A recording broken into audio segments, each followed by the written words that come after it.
এখান থেকে মাই ফন্ট নামক যে ওয়েবসাইটটা আছে সেই ওয়েবসাইটে আমরা চলে যাব। এখান থেকে পেস্ট করে দেব, সার্চ বাটনে ক্লিক করব, অটোমেটিক্যালি হচ্ছে আমার এটা ডিলিট করে দিবে। আমরা হচ্ছে আইডেন্টিফাই ফন্টে ক্লিক করব, এখান থেকে আমাদের ফন্টের নামগুলো দেখাবো। এই যে একটা ফন্ট আছে আদিত্য মিডিয়া, তারপরে হচ্ছে golden plus font blue script, আমরা যে কোনো একটা ফন্ট নিতে পারি। আমার এই ফন্টটা নিচ্ছি আমরা গোল্ডেন প্লাস ব্লু স্ক্রিপ্ট।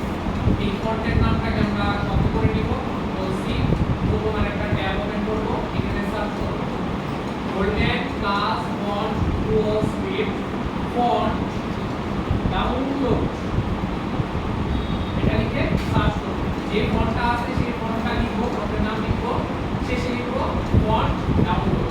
তারপর প্রথম যে ওয়েবসাইটে চলে আসবে ডাক ফন্ট ফ্রি, ওয়েবসাইটে চলে যাব।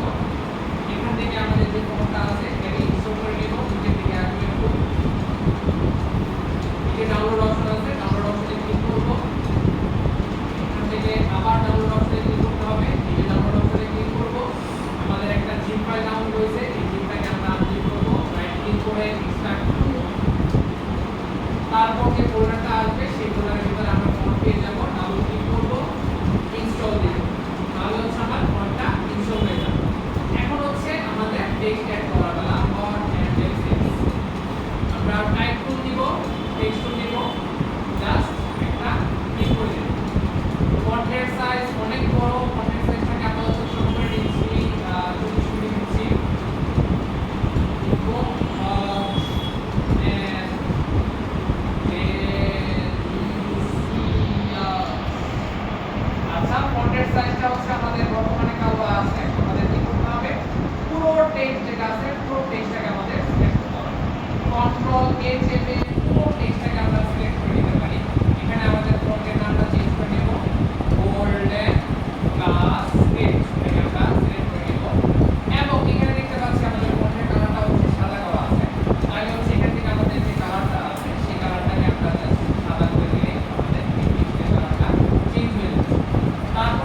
ওয়েট মিডিয়া ব্রাশ না ড্রাই মিডিয়া ব্রাশ দিয়ে আমরা এটার উপরে ব্রাশ এরকম করে ব্রাশে